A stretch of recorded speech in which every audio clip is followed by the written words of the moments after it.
কোথায় যাচ্ছে, গন্তব্যস্থল কোথায়, কারোর কোনো একটি মানুষেরও কোনো নির্দিষ্ট গন্তব্য থাকবে না, দিক বিদিক জ্ঞান শূন্য হয়ে মানুষ ছুটবে। আবার বললেন ওয়াতাকুনুল জিবালু কাল ইহনিল মানফুস, এই জমিনকে পেরেক স্বরূপ লাগিয়ে দিয়েছেন আল্লাহ পাহাড়গুলোকে। জমিন তো পানির উপরে, জমিন কোথায়, একদম, যে কারণে যেখানেই টিউবওয়েল বসাই সেখানেই পানি পাই না, না একদম। কোথাও মাটির স্তর পুরু, কোথাও মাটির স্তর পাতলা, কোথাও 20 ফুট পাইপ লাগে, কোথাও 200 ফুট লাগে। আমরা যারা বেশি পাইপ পুঁতি সেটা ভালো লেয়ারের পানি পাওয়ার জন্য, তা না তো 20 ফুট যাওয়া লাগে না বাবা, তার আগে পানি পাওয়া যায় না, যায় না, যায়। তাই কি প্রমাণ হয়, সারা পৃথিবীর মাটির নিচে কি আছে? পৃথিবী পানির উপরে ছিল ভাসমান। এই ভাসমান পৃথিবীটাকে স্থির করার জন্য আল্লাহ বললেন ওয়াল জিবালা আওতাদা, আমি পাহাড়গুলোকে এই পৃথিবীর উপরে পেরেক স্বরূপ ছিটে দিয়েছি। আত্মজনে বলেন সুবহানাল্লাহ। কোরআন শরীফের অন্য আয়াত পাকে আল্লাহ বলেছেন ওয়া আলকা ফিল আরদি রাওয়াসি আন তামিদা বিকুম, বাংলা মানে হলো আমি জমিনের উপরে পাহাড় স্থাপন করেছি যাতে করে জমিন তোমাদের নিয়ে টলে না পড়ে, তোমাদের নিয়ে টলতো না, টলতো না। এই নৌকা পারলাম, নৌকা পারলাম, কেউ বা গাড়ির সাহায্যে, কেউ বা আরেকজনের হাত ধরে চলছে, আমি একজনের সাপোর্ট নিলাম, আমার থেকে সেও শক্তি পেল। কথা কেউ একটা সাইকেল ধরেও ব্যালেন্সটা ওর উপরে রাখছে, কথা ঠিক না ভুল? যে একদম নিঃসঙ্গ একলা দাঁড়িয়ে আছে, স্বাভাবিক ভাবে তার দেহ চলছে। তাহলে এই বিশাল পৃথিবী, এর উপরে আমাদের পায়ে চলা, গাড়ি চাপা, এর উপরে বাড়ি বাঁধা, সবকিছুই চলছে। যদি পাহাড়গুলোকে পেরেক স্বরূপ ছিটে না দিতাম, তাহলে এই জমিনটা তোমাদের নিয়ে হেলতো, দুলতো, টলতো, না পারতে চলতে, না পারতে চালাতে, না পারতে বাড়ি তৈরি করে দান করিয়ে রাখতে, মানুষের জীবন যাত্রাই দুর্বিষহ হয়ে উঠত। মানুষ চলতো ফিরতো আর মুখ চুবড়ে পড়তো। কথা বলেন না কেন? আল্লাহ বললেন আমি জমিনের উপরে পাহাড়গুলোকে পেরেক স্বরূপ লাগিয়ে দিয়েছি আন তামিদা বিকুম, যে যাতে করে জমিন তোমাদের নিয়ে টলে না পড়ে। সেই পাহাড় কিয়ামতের সময় সম্পূর্ণ ধনুরুদের তুলোধনা মতো উঠবে। লেপ তৈরি করা যারা দেখেন না, তুলোধনে ফুরফুর করে উড়ে চলে যাবে। যে পাহাড় এই পৃথিবীটাকে স্থির রাখতে আল্লাহর হুকুম পালন করছে, সেই পাহাড় তুলোর মতো উড়বে। তাহলে জমিন তখন আর দাঁড়িয়ে থাকবে? জমিন কি করবে? টলবে।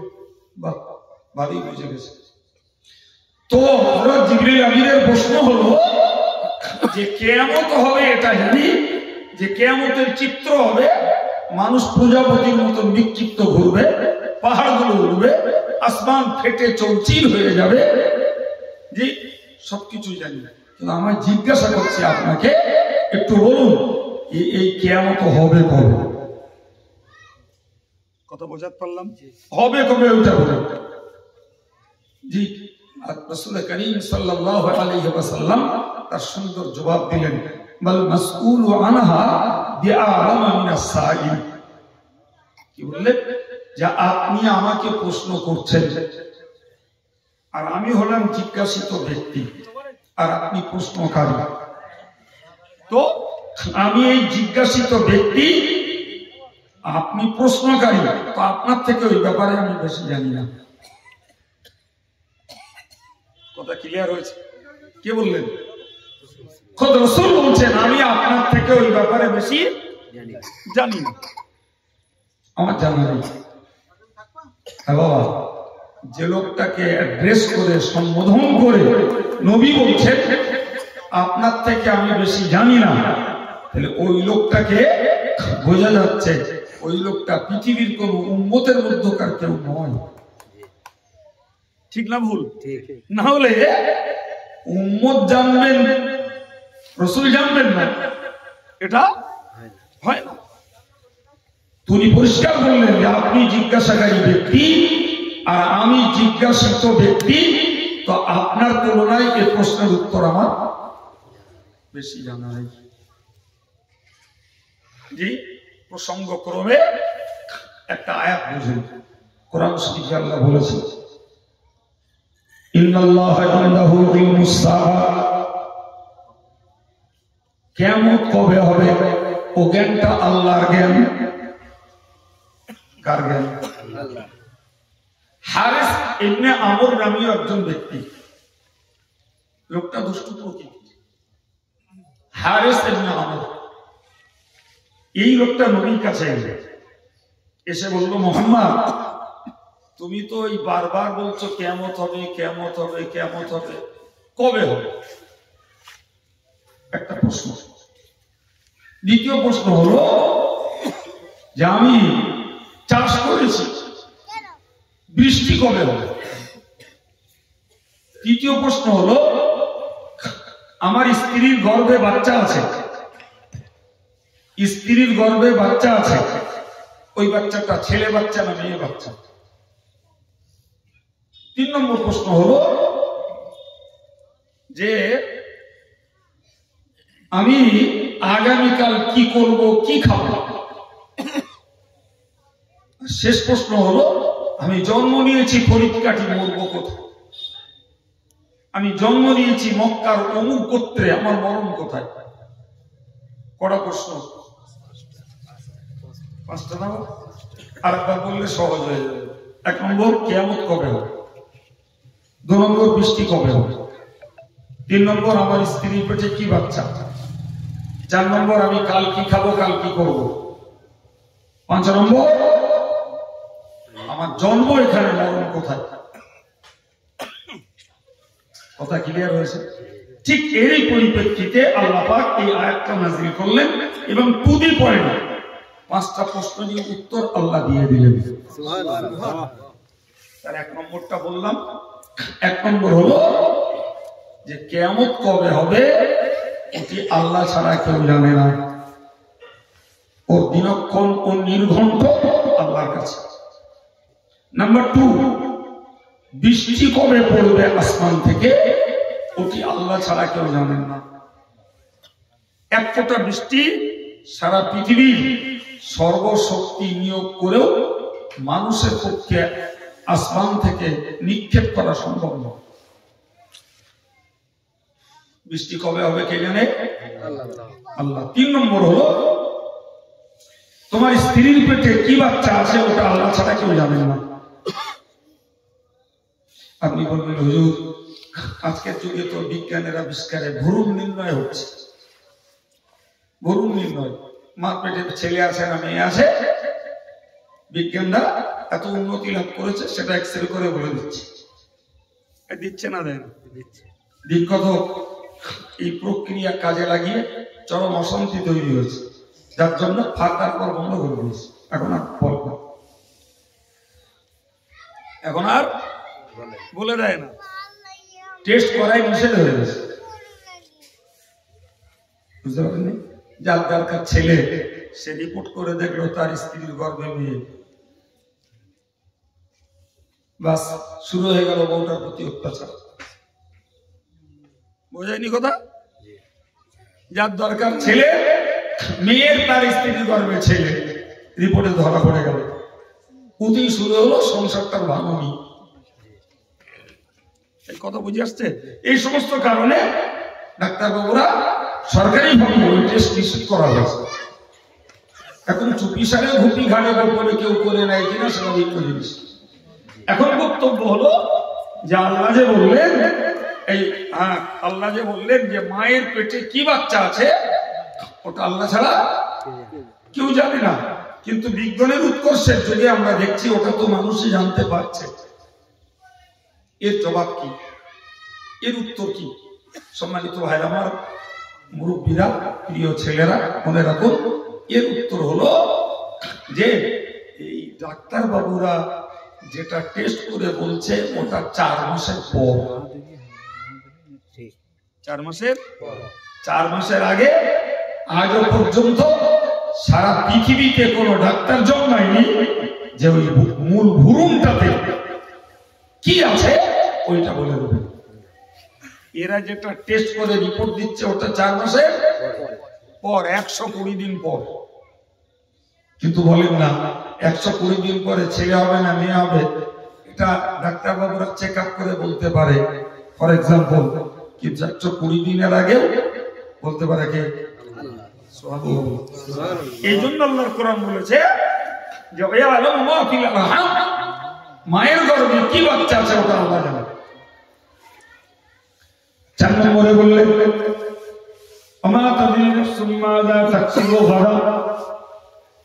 সারা পৃথিবীর এমন কোন প্রাণী নাই আগামীকাল কি কামাই করবে, কি খাবে, কি করবে এর খবর কেউ বলতে পারে? কথা ঠিক না? আর আমি গ্রামের মানুষ, আমার সকালের ইচ্ছা আমি সকালবেলা মাঠে যাব কপি কাটতে। আমি সকালবেলা কপি কাটতে যাবো না, তার আগে মুখ চুপে পড়ে থাকবো, এর গ্যারান্টি। সকালবেলা কপি কাটতে যাবো না, রাত্রি ডায়রিয়ায় সকালবেলা হসপিটালে যাবে, কে জানে?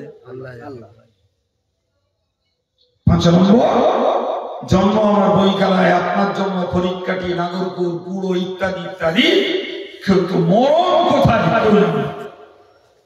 হাদিস শরীফে এসেছে যার যেখানে মরণ আছে আল্লাহ পাক সেখানে তার কোন কাজের জরুরত তৈরি করে দেন, ও নিজের টানে চলে যায়, ও নিজের টানে ওখানেই তার একটা কাজ সৃষ্টি হয়ে যায়, ওই কাজের টানে চলে যায়, সেখানে গিয়ে মরে। কথা বুঝে আসিনি?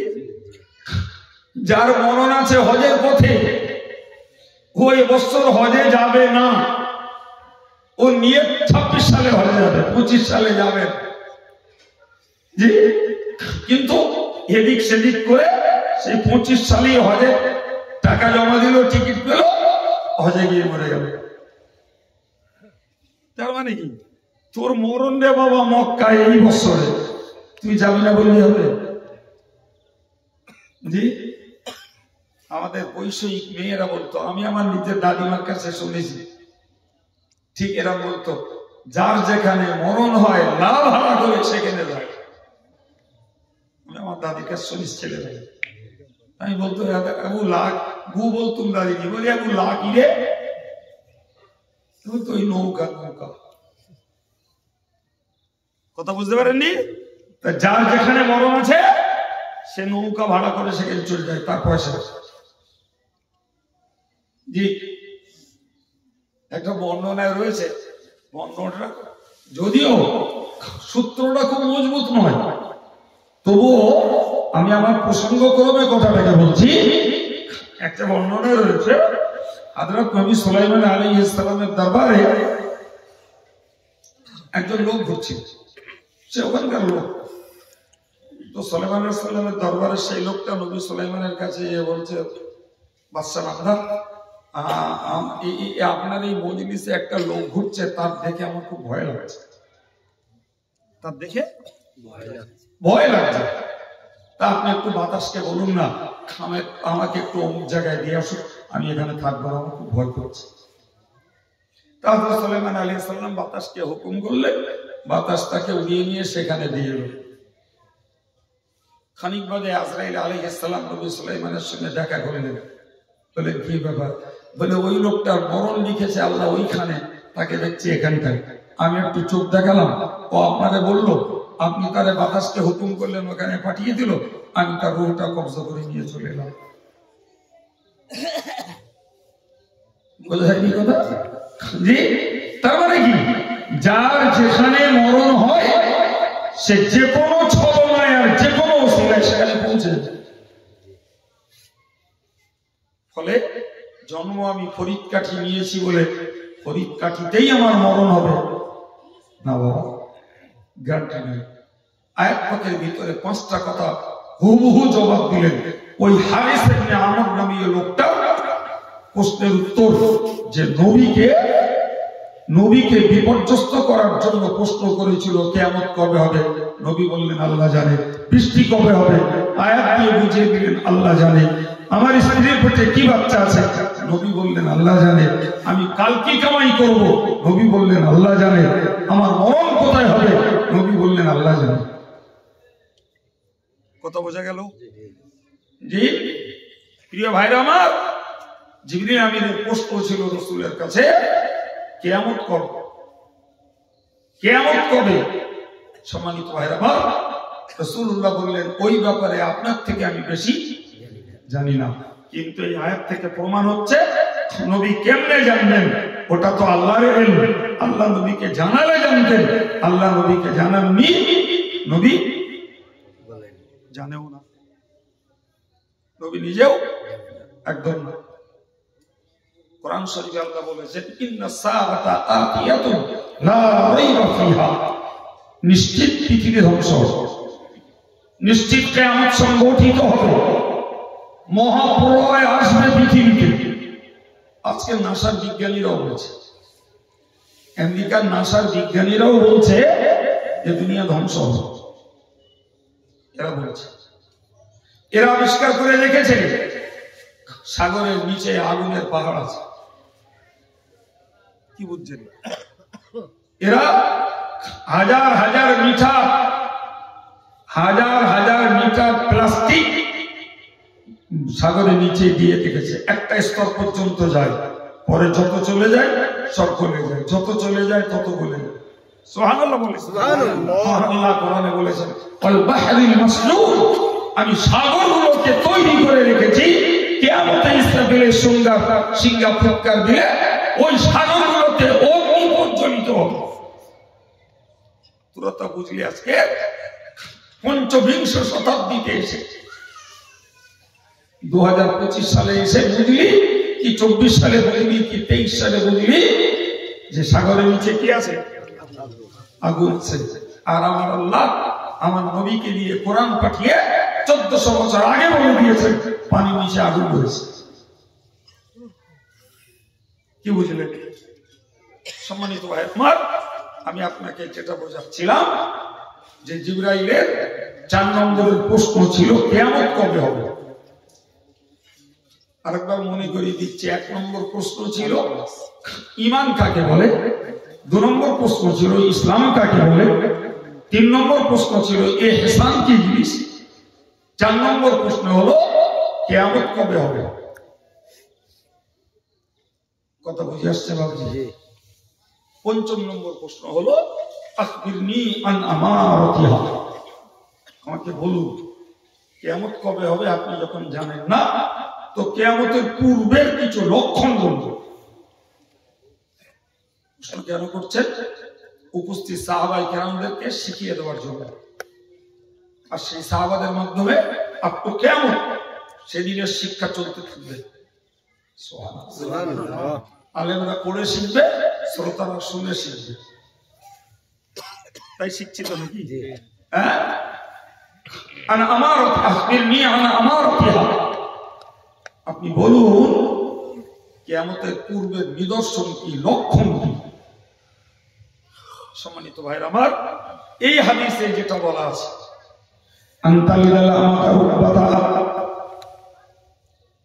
রাসূলুল্লাহ বললেন এমন একটা জমানা আসবে, এমন একটা জমানা আসবে যেদিন একজন দাসী তার মনিবকে প্রসব করবে, দাসী তার মনিবকে গর্ভে ধারণ করবে। নিজে দাস, নিজে কি গর্ভবতী মহিলাটা দাসী, তার পেটের বাচ্চা হবে সেই বাড়ির অধিকর্তা। কথা বুঝতে পারেননি? বাড়ির পরিচারিকা, তার সঙ্গে মালিক ব্যভিচার করল, তার গর্ভে যে সন্তান জন্মলো সেই তো সন্তান কালের গতিতে হলো ওই বাড়ির মালিক, অথচ যার গর্ভে গর্ভে তার জন্ম, সেই সে বাড়ির দাসী। কিছু বুঝতে পারছেন কথা? এই জিনিস আজকে খুব সহজ ভাই। এমনটাও হতে পারে ব্যভিচারের সন্তান জন্মালো, লোক লজ্জার ভয়ে সন্তানকে ফেলে দিয়ে দিল,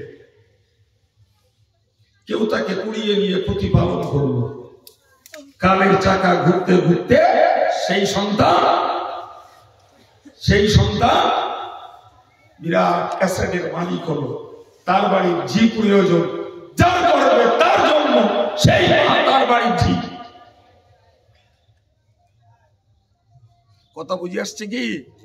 তার মানে হলো ব্যভিচারের পরিমাণ বাড়বে, প্রমাণ শূন্য সন্তান পৃথিবীতে ভরে যাবে। আপনি শুনলে আশ্চর্য হয়ে যাবে। আমেরিকার পরিসংখ্যানে বেরিয়েছিল কয়েক বছর আগে, বছরে আমেরিকাতে 5 লক্ষ করে হারামজাদার জন্ম হয়। এখন আরো বেড়েছে, আমি কয়েক বছর আগের বলছি, 5 লক্ষ করে হারামজাদার জন্ম নেয়। এখন এই হারামজাদা, সে ছেলে হোক চাই মেয়ে হোক, সে যখন অর্থশালী হবে ভাই, তার বাড়ির চাকর লাগবে, ঝি লাগবে, ঘুরতে ফিরতে দেখা যাবে যার গর্ভে তার জন্ম, সেইটি তার বাড়ির ঝি। প্রিয় নবী এই জন্য জিবরিল আমিনকে বললেন যে কিয়ামতের পূর্ব লক্ষণ হলো, সহজ কথায়, ব্যভিচারের পরিমাণ বাড়বে, যার কারণে বাড়ির দাসী বাড়ির মনিবকে প্রসব করবে। বাড়ির দাসী একদম, বাড়ির দাসী বাড়ির মনিবকে প্রসব করবে। সম্মানিত ভাইরা আমার, প্রিয় নবী সাল্লাল্লাহু আলাইহি ওয়াসাল্লাম আবার বললেন, হে প্রশ্নকারী, আনতারাল হুফাতাল উরাতাল হালাতা রিআয়াশ-শাই ইয়াতাতাওয়ালুনা ফিল বুনিয়ান। বললে হে প্রশ্নকারী, তুমি দেখতে পাবে। তার মানে হলো হে সাহাবীরা, তোমরা দেখবে।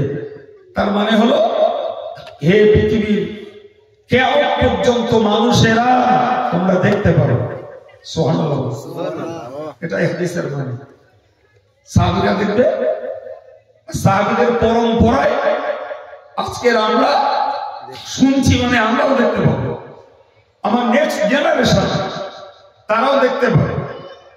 ওটা ভারতের লোক না, আমেরিকার লোকও দেখতে পাবে, হাড়ে হাড়ে পাচ্ছে। কি জিনিস বললেন?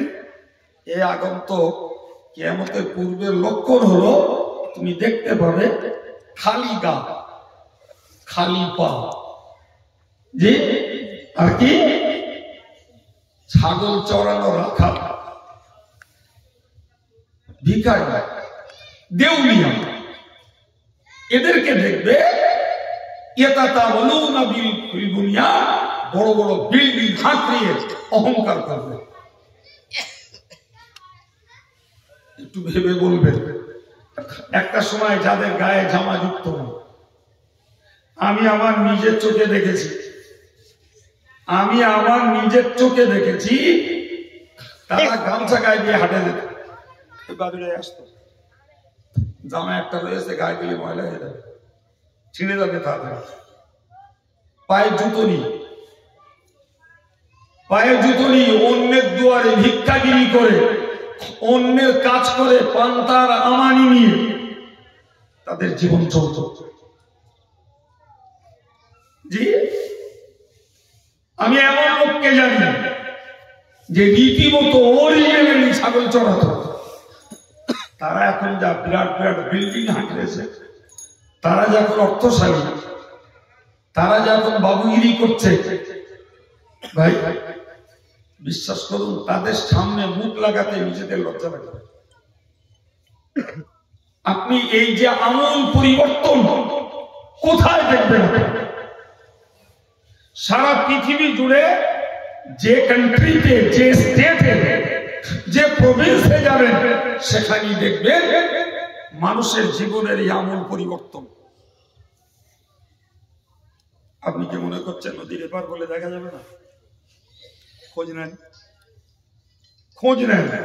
আগের গরিবরা এখন ধনী হয়েছে কিনা, আগের অশিক্ষিতরা এখন নেতা হয়েছে কিনা, কথা বলে। হাড়ের গায়ে চামড়া জড়াতো তাদের ঘুড়ি বেড়ে এখন বাবু হয়ে গেছে। তাদের নাম ধরে ডাকলে সম্মান যায়, বাবু বলতে হয়। অথচ এক সময় তারা কাগজ কুড়িয়েছে। জি, এক সময় পরের দুয়ারে মানদারি করেছে, লেবারি করেছে পরের দুয়ারে। আজকে তারা এসি রুম তৈরি করেছে, স্পঞ্জে থাকছে, গ্লেস টালি বসিয়ে বাড়ি করছে। হয়েছে না হয়নি? জোরে বলে। কোথায় পাবেন না? আপনি বলবেন হুজুর তাই বাড়ি করা, অনেক টাকা হওয়া, এটাকে দোষ? আমি তা বলি না, একবারও দোষের কথা বলি না। আমি আপনাকে বোঝাতে চাইছি পৃথিবীর এই যে উন্নয়ন, মানব জীবনের এই যে উন্নতি, পোশাকের উন্নতি, গাড়ির উন্নতি, বাড়ির উন্নতি, খাবারের উন্নতি, লাইফ স্টাইলের উন্নতি, কসমেটিক্সের জিনিস ব্যবহারের উন্নতি, রাসূলুল্লাহ বুঝিয়ে দিলেন যখন পৃথিবী জুড়ে দেখবে মানুষ উন্নতমুখী, খাওয়ায়, পড়ায়, জীবনযাত্রায়, বাড়ি ঘরে যখন উন্নত দেখতে পাবে, তখনই বুঝো ওটা কিয়ামতের পূর্ব লক্ষণ, ওটা কিয়ামতের ঘনিষ্ঠ সময়। কিয়ামত আর বেশি জোরে বলেন দেরি নেই। বুকে হাত দিয়ে বলুন তো, বয়স্ক লোক অনেক আছেন, মাইলো, ভুট্টা, আটা গোটা খেয়েছেন না খান না? কথা বলেন, কথা বলেন, খেয়েছেন? হ্যাঁ, আমাদের দাদিরা পরের দুয়ারে ঢেকিতে ধান বানিয়ে এক মুঠো ভাতটা এক থালা আমানি এনে খেয়েছে না খাইনি? আজকে খুঁজে আসুন দিন, আজকে খুঁজে আসুন আমানি খাওয়ার লোক আছে, আজকে খুঁজে আসুন ঢেকিতে ধান বানার লোক আছে, আজকে খুঁজে আসুন পরের দুয়ারে কাজ করে দুটো ভাত এনে খাবে। আপনি ইচ্ছা করে কিছু দিলেন আলাদা কথা, আপনার ভাত খাবে না, দ্বিতীয়ত স্যালারি দিতে হবে, মাসে টাকা দাও, কাজ করে যাচ্ছে, থালা ঘটি বাটি করে মেজে দিয়ে চলে গেল, মাসে 6,000। ও বাড়িতে পানিটা তুলে দিয়ে এলো, ওতে 3,000। আর এক বাড়িতে বাজারটা করে দিয়ে এলো, ওতে 5,000। কথা বলছেন না কেন? হ্যাঁ, আমাদের গা গ্রামে তো মাশাআল্লাহ লাগে। আমার গা গ্রামের মেয়েরা সংসার মেনটেন্যান্সের জন্য তারা নিজেরাই যথেষ্ট। জি, যাদের টাকা এক খামচা বেশি আছে তারা এগুলো করে, হোম ডেলিভারি নেয়। জি, আর চাকরি যখন পায় তখন আর একটু রস বেশি হয়। কথা বলছেন ঠিক না ভুল? জি, ফরিদ কাঠি বসে চাকরি পাচ্ছে, এখানে বসে লেখাপড়া আছে, বেয়াদবি মাফ করেন। আবার বলা যায় না কেউ থাকলে বলবেন আমার কথা কেটে কথায় হুজুর বলতেছে, নাউজুবিল্লাহ না বলো। আমি আমার প্লেন আলোচনায় বলছি এবং বাস্তবের কথা বলছি। যে লোকটা ফরিদকাঠি থেকে লেখাপড়া শিখে হায়ার ডিগ্রি লাভ করে চাকরি পেল কোথায়? পুলোর হাই স্কুলে, ফর এক্সাম্পল। কোথায় পেল? পুলোর হাই স্কুলে। সেই লোকটা এখান থেকে ভিটে মাটি ছেড়ে দিয়ে বারাসাত যেয়ে বাড়ি করছে, আর ওখানে চাকরি করতে আসতেছে পুরো। হ্যাঁ বাবা, কি তুমি বারাসাত চাকরি বললো? গ্রামগঞ্জ থেকে ছেলে পেলেদের লেখাপড়া হবে, ছেলে পেলেরা মানুষ হতে পারবে না, তাই বারাসাতে বাড়ি করিস। যেই ঘুরিয়ে বললাম তোমার লেখাপড়াটা কি করে হলো? এখনকার দিন আলাদা, এখনকার দিন আলাদা। ব্যাপারটা তা নয়, তখন টাকা কম ছিল ওই জন্য লেখাপড়া এখানে হয়েছে, এখন টাকার রস হয়েছে, ও লেখাপড়া এখানে হবে না, এখন বারাসাত যেতে হবে। কি বুঝছেন? আমি এমন মাস্টার মশাই জানেন, যে গ্রামে জন্ম সেই গ্রামে উচ্চ মাধ্যমিক হাই স্কুল, সেই স্কুলে চাকরি পেয়েছে। বলেন এর থেকেও সুবর্ণ সুযোগ আর কিছু আছে? হ্যাঁ, সেখান থেকে ছেড়ে দিয়ে বারাসাতকে বাড়ি করেছে।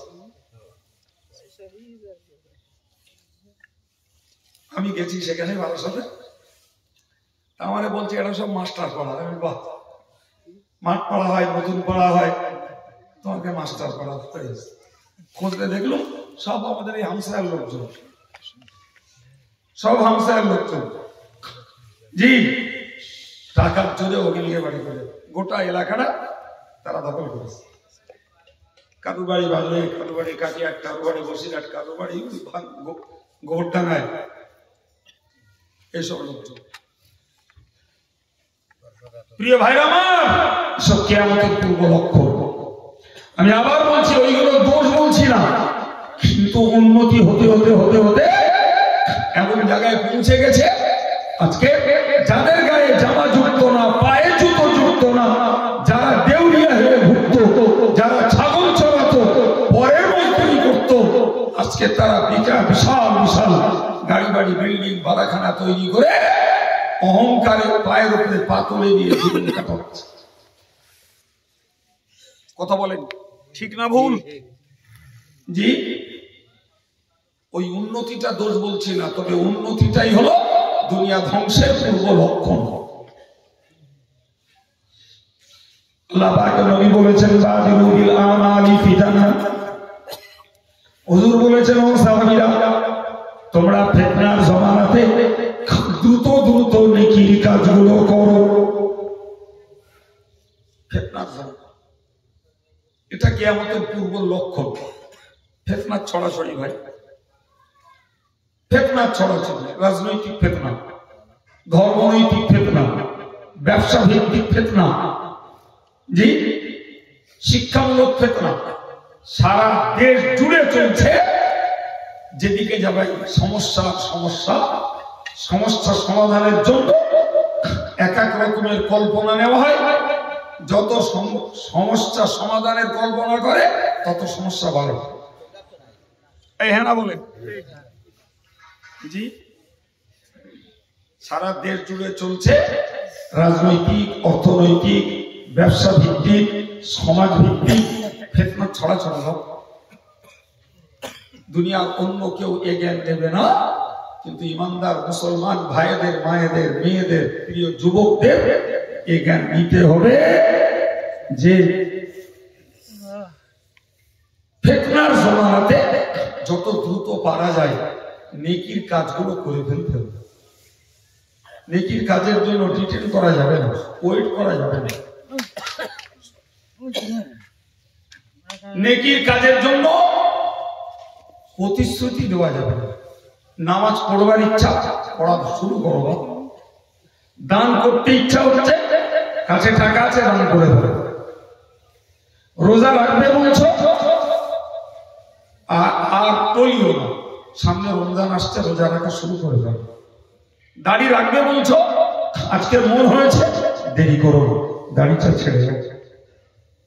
মনে হচ্ছে 5টা গরিব মানুষকে একগাল খাওয়াবো, মোটি দেরি করো না, আল্লাহ সমর্থ দিয়েছে, খাইয়ে ফেলো।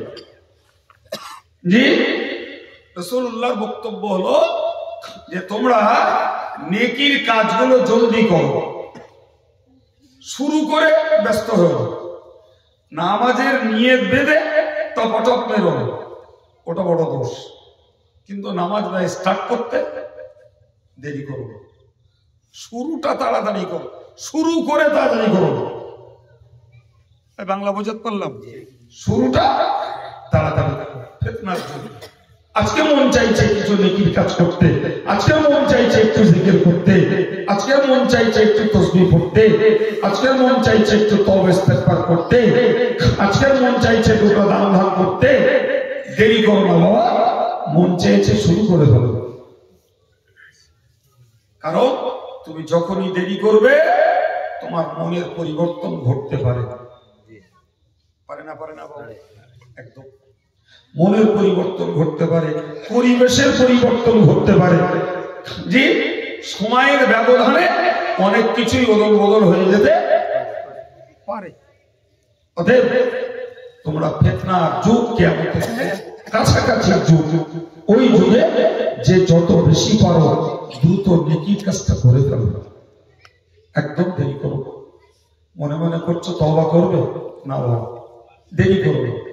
তওবা করার জন্য পীর সাহেব, পীরজাদা, মৌলানা, মুফতি, হাফেজ সাহেব, হাজি সাহেব, ইমাম সাহেব কারোর লাগবে না। তওবা নিজের কাছে, তওবা নিজের কাছে। আমি নামাজ পড়তাম না, তওবা করছি, আল্লাহ নামাজ না পড়ে অন্যায় করেছি, কাল থেকে নামাজ পড়বো। আল্লাহ আমি গান শুনতাম, নিয়ত করেছি আল্লাহ গান আর আমি শুনবো না, ক্ষমা করে দেবো, আগামীতে আর শুনবো না। সুদ খেয়ে ফেলেছ, জি আল্লাহকে বলো সুদ আর আমি খাবো, যা খেয়েছি আল্লাহ তুমি আমায় মাফ করে দাও, বাস এর নাম তওবা। এর জন্য পীর, পীরজাদা, মৌলানা, মুফতি, হাফেজ সাহেব, ইমাম সাহেব কারো লাগে না। এই লাগে কি? আমি আমার নিজের মাইন্ডটাকে চেঞ্জ করে নেব, আমার নিজের মনটাকে পরিবর্তন ঘটিয়ে নেব, মন্দ থেকে ভালোর দিকে চলে আসবো, বাস অন্য তওবা। আল্লাহ পাক নবী বলেছেন কিতাবুল লাইলিল মুযলিম, ও সাহাবীরা তোমরা মনে রাখো, হে বিশ্ব উম্মতে মুসলিমা তোমরা মনে রাখো, কিয়ামতের নিকটবর্তী সময়টা হলো আধার রাতের সমতুল্য। কেমন? আধার রাত, আধার রাত, কাছে লাইট নাই, পথ চলতে হবে আমার। প্রিয় ভাই আমার, তাহলে আধার রাতে যদি পথ চলতে যাই, আমাদের দেশীয় ভাষায় বলতে হয় একটু গাছাপ চক্কর। কি বলছেন? আরে বাবা আজকে তো ইলেকট্রিকের যুগ, কিন্তু আমরা তো এখনো ভুলে যাইনি, এখনো ভুলে যাইনি। এই সেদিনের কথা এখনো সামনে মনে হচ্ছে, টেমি জ্বালিয়ে ভর্তি হয়েছে। সেদিনের কথা মনে হচ্ছে, রাত 8টা বাজলে গ্রামে আলো খুঁজে পাওয়া যেত না, ঘুটঘুটে অন্ধকার। সেদিন আমার মনে আছে ভালো, আমার থেকে বৈষয়িক যারা তাদের আরো ভালো মনে থাকে, কেননা ওরকম পরিস্থিতি তারা আরো বেশি উপভোগ করেছে। জি সেদিন দূরে নয়, দূরে যায়নি, সামনের লোকটা লাইট মেরে মেরে গাড্ডা ডিঙিয়ে ডিঙিয়ে কাদা দেখে দেখে বাড়ি যাচ্ছে, পিছনের লোকটা বলছে ও ভাই লাইট একটু ভালো না হয়, গাড্ডাটা পার হয়ে নেই। কথা বলছেন না কেন? ভুল বলছি? হ্যাঁ প্রিয় ভাই, রাসূল করিম সাল্লাল্লাহু আলাইহি সাল্লাম বললেন যে কিয়ামতের কাছের সময়টা হলো আধার রাতের সমতুল্য। যখন পথ চলতে গা ছপছপ করে, একটা শুকনো আমের পাতা যদি নিচে আর একটা শুকনো পাতার উপরে পড়ে খস করে ওঠে, মনে হয় যেন খস করলো না ফোঁস করলো, গাটা নিচে ওঠে। যাচ্ছি যাচ্ছি যাচ্ছি, ওই জন্য গাছের আমটা রেখে ধানিয়ে মনে হচ্ছে। কথা বলেন না কেন? আল্লাহ পাকের নবী বললেন যে এই আঁধার রাতে পথ চলতে যেমন গা ছপছপ করে, আখিরি জমানাতে কিয়ামতের পূর্ববর্তী সময়ে ধর্ম নিয়ে চলতে গেলেও এরকম গা ছমছম করবে। কি নিয়ে চলতে গেলে? আমাদেরকে দেখেন কি বলেছি, আমার কথাটা সত্যি না মিথ্যা? জি সত্যতার প্রমাণ নেন, একদম নরমালের প্রমাণ দিচ্ছি। ভাই আমি একটা কাজ করছি, ইনি বলছেন ও কাজ না জায়েজ, উনি একটা কাজ করছে আমি বলছি না জায়েজ, আর আমার যারা ভক্ত আমার কাজটা ফলো করছে, আপনাকে মনে মনে হচ্ছে কি জানি উনি তো করছে, তো ওই হুজুর উনি তো বলতেছে কাজ করা যাবে না, কি জানি ঠিক করতিস না ভুল করতিস না কি জানি।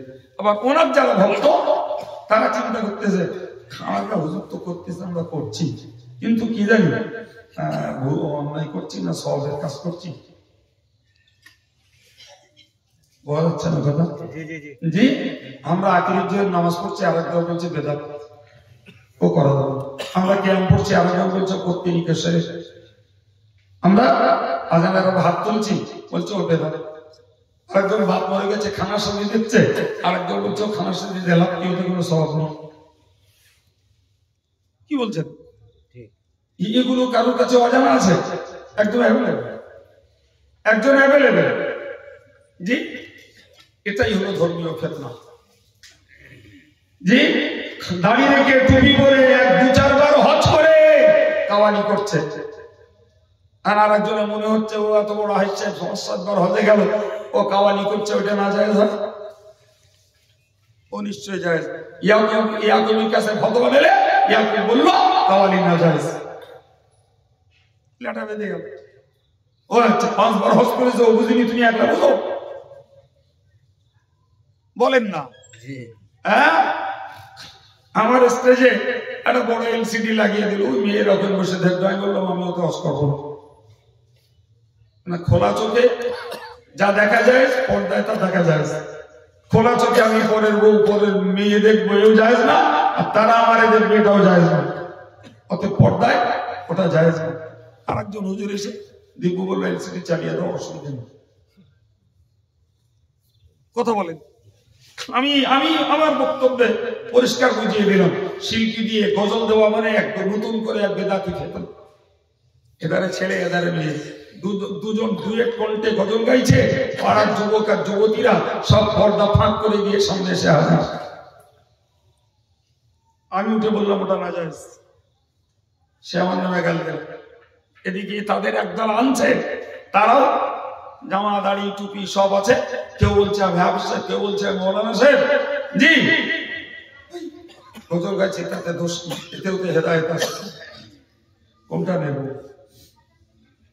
পক্ষেও লোক আছে, বিপক্ষেও একদম। পক্ষেও লোক আছে, বিপক্ষেও ভেগধারী, বড় বড় ভেগধারী। কেউ বলছে এ শয়তান, কেউ বলছে ও কাফের, কেউ বলছে ও জাহান্নামী, কেউ বলতেছে মুনাফিক। জি, কেউ বলছে জন্মের ঠিক নেই, কেউ বলছে বুক ঘুটে ঘুটে দেবে বেটা বলছে। আবার আর একদলটা সাপোর্ট দিচ্ছে না, দিচ্ছে না? হ্যাঁ, ওতে সাপোর্ট দিচ্ছে। প্রিয় ভাই আমার, আবার যথারীতি আর একদল লোক জানছে, যারা কাফের, বেঈমান, বেদিন, জাহান্নামী, ঘুটে ঘুটে বেটা বলা হচ্ছে, সে যোগ্য হাফেজ, আলেম, মাওলানা, মুফতি, সে একজন আদর্শ শিক্ষক, সে একজন হাদিসের ভাষ্যকার, তো তার বিশ্বাসে সে মেনে চলছে। আর একজন গাল দিয়ে তাকান করে যাচ্ছে। এই যা বললাম সব এই যুগের খবর না পূর্ব যুগের? সব এই যুগের। জি, রাসূলুল্লাহ বললেন ফিতনার জমানাটা আধার রাতের মতো। আধার রাতে বিনা লাইটে পথ চলতে গেলে যেমন গা ছমছম করে, যদি সেখানটায় ভয় হয়, তাহলে কিয়ামতের পূর্বে ধর্ম নিয়ে চলতে গেলেও মানুষের ভয় কাটবে না, সন্দেহ কাটবে না। কি জানি সওয়াবের কাজ করছি না পাপের কাজ করছি, কি জানি কাফের হচ্ছি না ইমানদার থাকছি, বোঝা খুব মুশকিল। হুজুর বললেন ওই জমানার হাল হলো এমন, ইসবিহুর রাজুলু মুমিন, একটা লোক সকালবেলা ঘুম থেকে উঠে ইমানি হালাতে, কি হালাতে ওঠে? ইমানি হালাতে, লোকটা ইমানদার। জি, ওই সারাদিন ঘুরতে না ফিরতে সন্ধ্যাবেলা লোকটা হয়ে যায় বেঈমান। এটা সেই যুগ। ওই মুমিন সকালবেলা, এই সন্ধ্যাবেলা একটা লোক ইমানদার। ওই কাফের, সকালবেলা লোকটা হয় কাফের। এই আশঙ্কা, এই চিত্র তুলে ধরেছেন ১৫০০ বছর আগে রাসূলুল্লাহ। বিশ্বাস করুন, রাসূলুল্লাহ কথিত ১৫০০ বছর আগের বক্তব্য আজকের অক্ষরে অক্ষরে প্রতিফলিত হয়েছে।